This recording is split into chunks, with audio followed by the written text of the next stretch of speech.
안녕하세요. 남서방TV 남재현입니다. 오늘은 뱃살의 원인과 대책 8번째 동영상입니다. 오늘은 지방과 뱃살에 대해서 한번 얘기를 드려볼게요. 우리가 지방 그러면 너무나 부정적인 이미지가 많아요. 지방은 절대 먹어서는 안 되는 거 이렇게 얘기를 하는데요. 사실은 그 이유는 아마 서구에서의 그런 지방 섭취 때문에 그럴 것 같아요. 이 서구 사람들은 지방을 너무 많이 먹어요.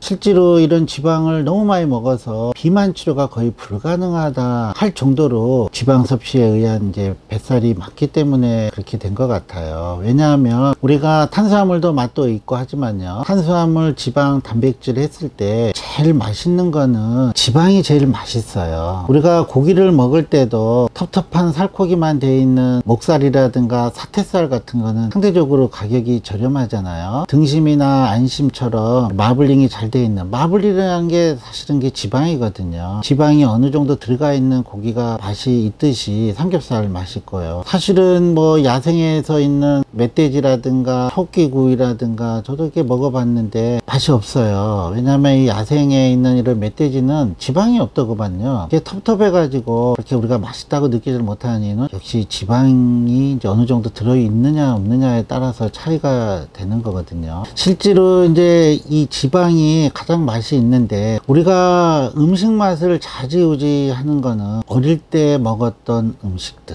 이유식 때 먹었던 음식들, 이 어릴 때 입맛이 많이 좌지우지 하거든요. 근데 이런 가장 맛있는 지방을 가지고 서양 사람들은 어릴 때부터 많이 먹고, 이유식도 지방이 많이 포함된 걸로 이유식을 했어요. 그렇기 때문에 서양 사람들은 이 지방을 먹지 말라 아무리 해도요, 그 맛을 잊을 수가 없어요. 그래서 이 사람들은 심장 혈관이 막히고 고지혈증이 있다 하더라도요, 먹지 말라고 하더라도 화장실에서 피자, 햄버거를 또 먹어요. 그 정도로 이 지방에 끊을 수가 없어서 비만 치료가 힘들다 이런 얘기를 하고요. 우리나라의 식단이 참 건강한 식단이거든요. 너무 서구식으로 이유식 그렇게 지방이 많이 들어간 걸로 하지 말고, 사실 우리가 어릴 때 된장찌개나 미역국에 말아서 뭐 먹고 뭐 그랬거든요. 이제 그런 식으로 어릴 때부터 너무 비만이 되지 않도록 해야 된다. 그러지 않은 요즘 젊은 애들 같은 경우에 너무 인스턴트 식품에 또 맛이 들여져 가지고 비만으로 이어진 경우가 상당히 많고, 이 어릴 때 입맛이 좌지우지되는 이유는 우리 아버님을 보더라도, 우리 아버지는 붕어찜이 그렇게 맛있는가 봐요. 그래서 제가 중고등학교 때도 이렇게 보면은 붕어찜을 어떻게 해갖고 오시면 그 붕어찜 그 국물에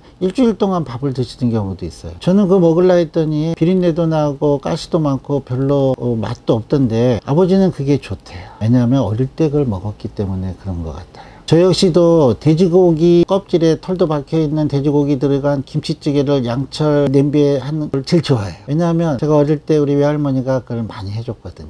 옛날에 한솥단지 김치찌개 끓여가지고 돼지고기 뭐 한 근이나 2근 사서 털 박혀있고 녹색 도장 찍힌 돼지고기 넣어서 한 그 어릴 때 그 맛이 지금도 제일 맛있다고 머리에 박혀 있어요. 이제 그럴 정도로 어릴 때부터 이 맛있는 지방으로 입맛이 길들여진 서양인들은 지방을 끊기 힘들어요. 그러다 보니까 지방 섭취량이, 우리가 권장량을 탄수화물 55에서 60, 지방 한 25% 정도를 보고 있는데, 서양 사람들은 40%, 많게는 50%까지 먹고, 그게 이제 비만으로 이어지기 때문에 서구식 식습관에서의 저런 비만으로 연결되기 때문에 안 좋다, 이런 인식을 갖고 있는데, 지금 제가 얘기했듯이 25%의 지방 섭취는 필요한 거예요.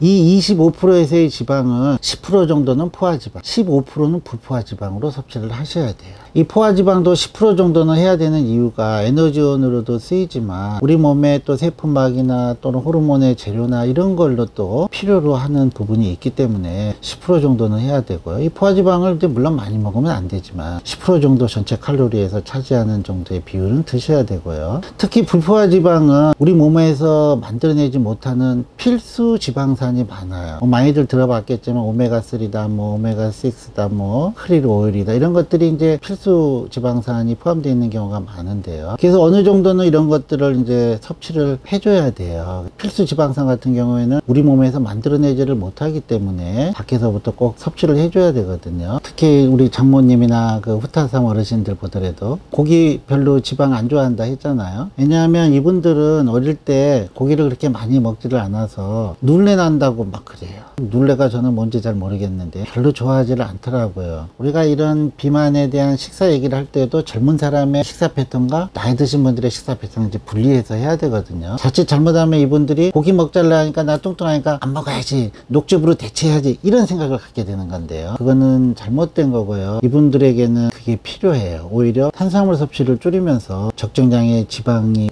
들어간 음식을 어느 정도는 섭취를 해줘야 되고요. 물론 거기에는 이제 단백질도 포함이 되는데요. 그래야지만 오히려 살을 뺄 수가 있는 겁니다. 그래서 우리나라 분들은 이제 일주일에 한두 번 삼겹살 먹고 뭐 외식도 하고 그러면 지방 충분히 섭취한 걸로 되지만 실제로는 그렇진 않고요. 매일마다 꾸준히 섭취해 주는 게 좋고, 그래서 포화지방이 좀 걱정이 되면은 기름기가 좀 빠진 이제 수육이라든가 저는 아주 좋다고 보고요. 사실 우리나라 사람들이 삼겹살 집에 가도 사실은 고기만 먹지는 않습니다. 고기 먹어도 상추쌈에 파세리 얹고 마늘 얹고 해서 또 먹고, 또 어느 정도 배 조금 차면은 이제 뭐 된장찌개나 철판에 밥 구워서 뭐, 그게 더 과잉의 탄수화물 때문에 살이 찌는 거지, 삼겹살 몇 점 먹은 걸로는 그렇게 비만이 되지는 않기 때문에 지방 섭취하는 거를 너무 부담스러워 하지 마시고, 지방이라는 것도 무궁무진 다 흡수하지는 않아요. 우리가 지방 많이 먹으면은 그 다음날 대변으로 기름이 둥둥 뜬 변을 보잖아요. 그러듯이 탄수화물은 100% 흡수를 하지만 지방은 다 흡수하지는 않기 때문에 어느 정도는 이렇게 섭취해 주시는 것도 좋습니다. 특히 나이 드신 어르신들은 영양 통계를 보면 거의 40%가 권장 지방 섭취량에 미달된다고 나오고 있기 때문에 어느 정도 드시고, 뭐 요즘에 또 이런 불포화 지방산 같은 거 견과류 쪽에도 많고 또 뭐 식품으로도 나와 있는 것들이 있기 때문에 그런 거를 보충해 주는 것도 저는 괜찮다고 봅니다. 왜냐하면 너무 지방 고기를 안 먹는 어르신들이 많기 때문에 하는 얘기입니다. 다음 시간에는 단백질과 뱃살과의 관계에 대해서 또 설명을 드리도록 하겠습니다. 감사합니다.